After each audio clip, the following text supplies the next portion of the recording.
don't just want the news, they want the truth. What others hide, I bring to you with evidence. Politics, corruption, human rights. No filters, no fear, just facts. I don't stop until the system shakes.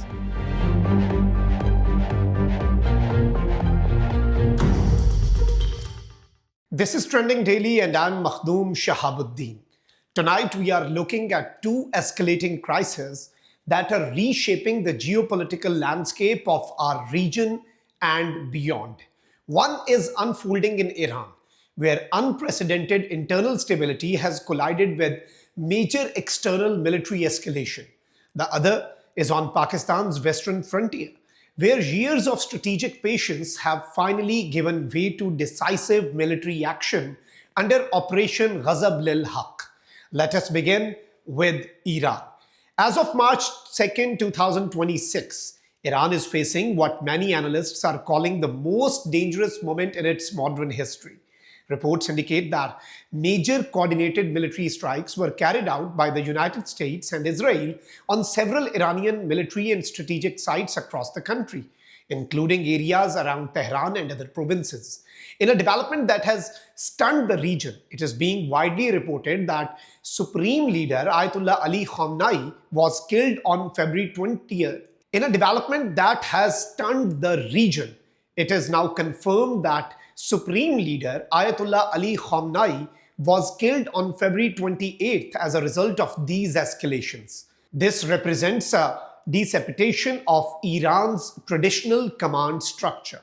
The Supreme Leader is not just a ceremonial figure in the Iranian system. He is the central authority in political, military, and religious domains. The reported formation of an emergency leadership council to manage the transition reflects the extraordinary gravity of the situation. From Iran's perspective, these strikes are being framed as a direct violation of sovereignty and international law. Iranian officials have described them as military aggression against a sovereign state and have called upon the United Nations to intervene and condemn the attacks. Tehran has invoked the principle of self-defense under international law, arguing that any response it undertakes is within its legitimate right to protect its territory and national security. State media and the Islamic Revolutionary Guard Corps have vowed what they call decisive revenge. This language signals that Iran is not preparing to capitulate under pressure. Instead, it appears to be preparing for a prolonged confrontation. The impact inside Iran has been severe. Hundreds of casualties have been reported across multiple provinces as airstrikes hit military facilities and adjacent areas. Infrastructure damage has disrupted normal life in certain regions. However, Iranian authorities claim that essential services such as hospitals, fuel supply chains, and food distribution networks are continuing to operate to prevent total destabilization. At the same time, Iran is confronting a deep internal crisis. The Iranian rial has collapsed to record lows, reaching approximately 1.4 million rials per US dollar. Food inflation has reportedly exceeded 70%. These economic pressures have fueled widespread protests across all 31 provinces, including areas historically loyal to the regime. Human Rights Monitor speaks of a brutal crackdown, thousands of casualties, and a near-total internet blackout aimed at preventing coordination among protest groups. This wave of unrest is being described by some observers as a new revolution, distinct from previous protest cycles because of its systematic focus. Unlike earlier movements that demanded policy reforms, this uprising appears centered on regime change. And Iran claims that this is foreign funded and foreign supported. The convergence of economic collapse, military escalation, and leadership vacuum creates a highly volatile internal environment for Iran. Regionally, the situation has expanded into what many are calling a broader West Asian war. Following the strikes on Tehran, Iran and its axis of resistance reportedly launched retaliatory missile attacks against Israel and several Gulf states, including the UAE and Kuwait. The United States and Israel are said to have established air superiority, targeting internal security infrastructure. The Islamic Revolutionary Guard Corps has reportedly attempted to block the Strait of Hormuz, triggering shockwaves in global energy markets. The International Atomic Energy Agency has so far reported no confirmed hits on nuclear facilities, but diplomatic communication channels with Iranian nuclear authorities have reportedly been severed. That in itself is alarming because miscalculation in such a tense environment could have catastrophic consequences. European governments have urged maximum restraint and respect for international law, warning that the situation could destabilize the entire region. Demonstrations and solidarity events have been reported in different parts of the world, reflecting how deeply polarized the international opinion has become. For Iran, the crisis is being framed as a struggle to defend national sovereignty against external military pressure while managing internal unrest. Whether the coming weeks lead toward negotiations or toward a broader regional war remains uncertain. What is clear is that energy routes, global markets, and security across the Middle East are now directly at stake. Now, let us turn to Pakistan and the Western frontier. While the world watches the unfolding drama in Iran, Pakistan has been compelled to address a grave and direct threat to its sovereignty.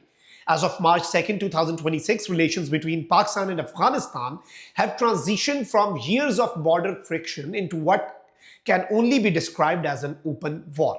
The primary driver of this escalation has been the continuous export of terrorism from Afghan soil into Pakistan. Since early 2025, Pakistan has repeatedly warned the Taliban administration in Kabul and Kandahar about providing safe havens to Fitna al-Khawarij, Tehreek-e-Taliban Pakistan, and ISKP elements. These groups have launched increasingly lethal attacks inside Pakistan, including a devastating suicide bombing at a mosque in Islamabad in early February 2026. Let us be clear. For Pakistan, this is not a matter of rhetoric. This is a matter of blood, security, and sovereignty. The consistent use of Afghan territory as a staging ground for cross-border terrorism constitutes a direct violation of Pakistan's territorial integrity. The breaking point came on the night of February 2026 when Afghan Taliban forces reportedly launched a coordinated large-scale offensive against multiple Pakistani border posts along the Durand Line, the international border. Islamabad categorized this as a direct attempt to invade and destabilize Pakistani sovereignty. Pakistan's response was immediate and decisive. On February 27, 2026, the Pakistan Armed Forces launched Operation Ghazab-lil-Haq, translated as Righteous Fury.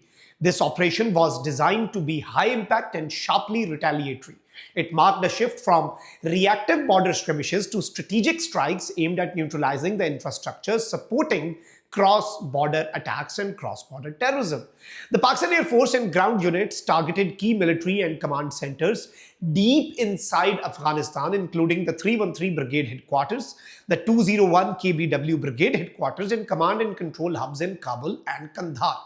By striking high-value targets, Pakistan sent a clear and unambiguous message. Afghan soil will not be allowed to serve as a launch pad for militancy against Pakistan. According to official updates from the Ministry of Information as of March 1st, 2026, the operation has significantly degraded the opponent's capabilities. Reported figures indicate that over 400 Afghan Taliban fighters and allied militants have been killed and more than 580 injured. Pakistani forces have destroyed around 200 checkpoints, disabled over 185 tanks and armored vehicles, and captured 31 strategic posts.